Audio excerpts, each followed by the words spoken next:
Hi guys, it's Christine. Welcome back to my channel. Today I want to talk about Illuminations, stories by Alan Moore. Spoiler alert, I did not like this book at all. I really tried because when it comes to comic books, I do think that Alan Moore is honestly second to none. His writing for comic books is amazing. The stories are super important. They're well told. I love, Watchmen, V for Vendetta. I think Prometheus probably my favorite actually. So I do love his work, but not in prose. I have read Voice of the Fire or Voices of the Fire before. I did find that one kind of wordy, but it was good. This one is just, it's so overly wordy. It feels like in a pretentious kind of way. The man knows a lot of words, and concise is not one of them. Also, it's kind of misleading to call it a book of short stories because the main story that's in this book is called What We Can Know About Thunderman. And just to give you an idea, What We Can Know About Thunderman is 240 pages long. I mean, so here's the book. This is one story in the book. Are you kidding? Like, this is a novel. Have the guts to separate it and sell it separately. Don't put it in an anthology.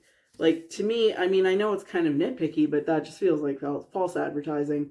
I don't like a book of stories. And to be fair, it doesn't say short stories. It's a book of stories. But come on, man, that's too much. That should be on its own. That is longer than the last two novels I have read that were just novels. So I don't like that. One of the issues for me, and I don't know if this is something that anybody else has experienced, but the first story started me off on bad footing. And I feel like it was kind of hard to recover after that.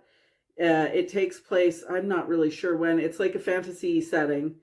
And you've got this little girl who's being taken to the house with no clocks. And I don't know why, as soon as I read that, I was like, oh, God, please tell me it's not going to be a brothel.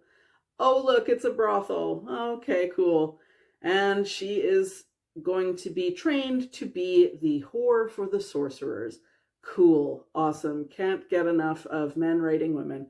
She literally has her voice stolen. They separate her right brain and left brain because they don't want the sorcerers to reveal their magical secrets. So, whatever. I'm so sick of reading stories like that. She's not the main character, though. Like, okay, cool. I guess maybe I'll try to look past that. Whatever. The main character is a trans woman, and I will say one big plus is that the story had nothing to do with trans panic or transphobia. It was just this character is a woman who is trans. I like that there was no trans panic, transphobia around that character. That I appreciated, but the story itself was a miss for me. And honestly, most of the stories in this book were misses. And speaking of male writers who write women, I don't believe that Alan Moore is misogynist. I don't believe that he is sexist. He has written many, women into his stories, and it's been great, but not a single time in this book did you have one that wasn't there for anything other than sex. And it's alienating if you are not a male reader, I think. I don't want to read about women who have nothing to offer other than what's between their legs. I really don't. It's just not for me. That doesn't make the men in the stories less valuable, but it is alienating to your readers if that's all they're there for. And there was not a single woman in any of the stories that was there for anything other than sex. I mean, there was one story where you have, like I said, I mean, the women in the first story, live in a brothel, so okay, that's kind of part of the deal, I guess. Fine.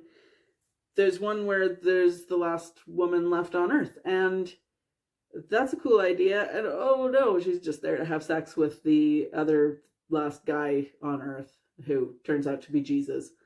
Okay, it just it just felt sleazy after a while. Like, it's constant. It is constant. It beats you over the head with it, and it's just not. I'm not sitting here trying to sound like I'm gonna clutch my pearls and oh no, sex. It's fine, but like, it's all the time. It's all the time. It's relentless.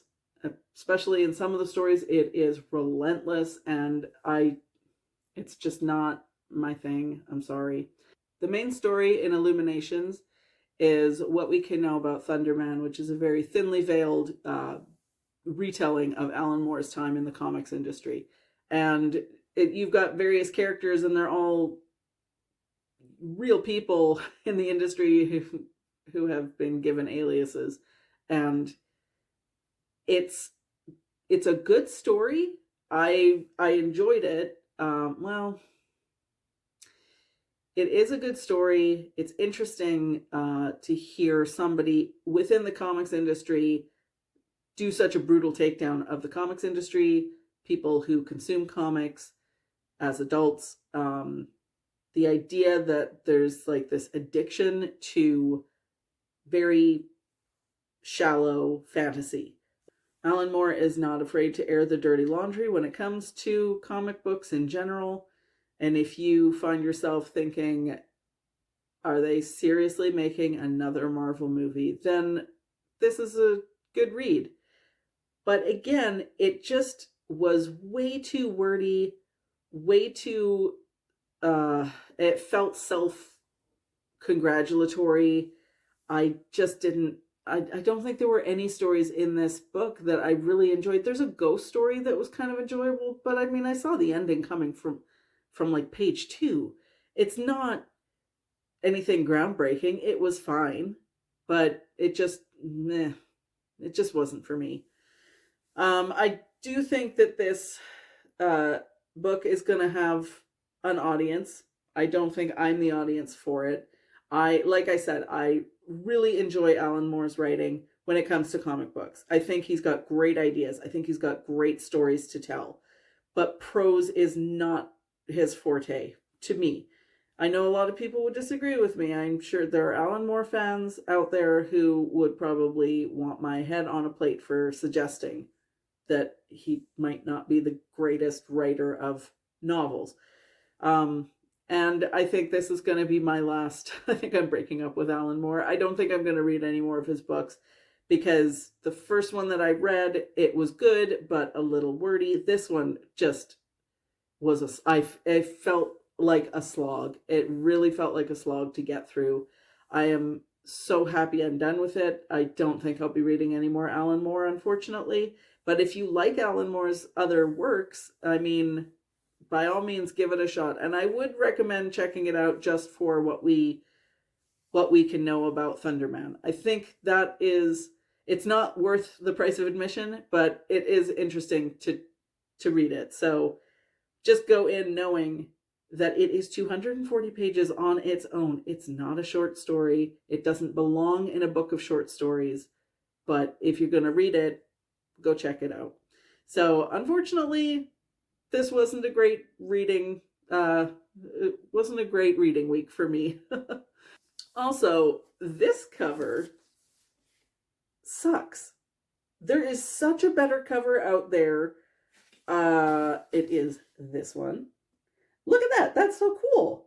And this is just, yuck. I don't know what they were thinking. When the other one is available, why would you go with this? Beyond me. I don't know. So yeah, unfortunately, this one's not for me. I think it's got an audience. I think there's definitely Alan Moore fans who are going to check it out and they're going to love it. If you're an Alan Moore fan, I would recommend you read it. If you're not necessarily an Alan Moore fan, you're not familiar, this is not one I would start with, put it that way. Unfortunately, this was not a great read for me this week. Oh well, back to the drawing board.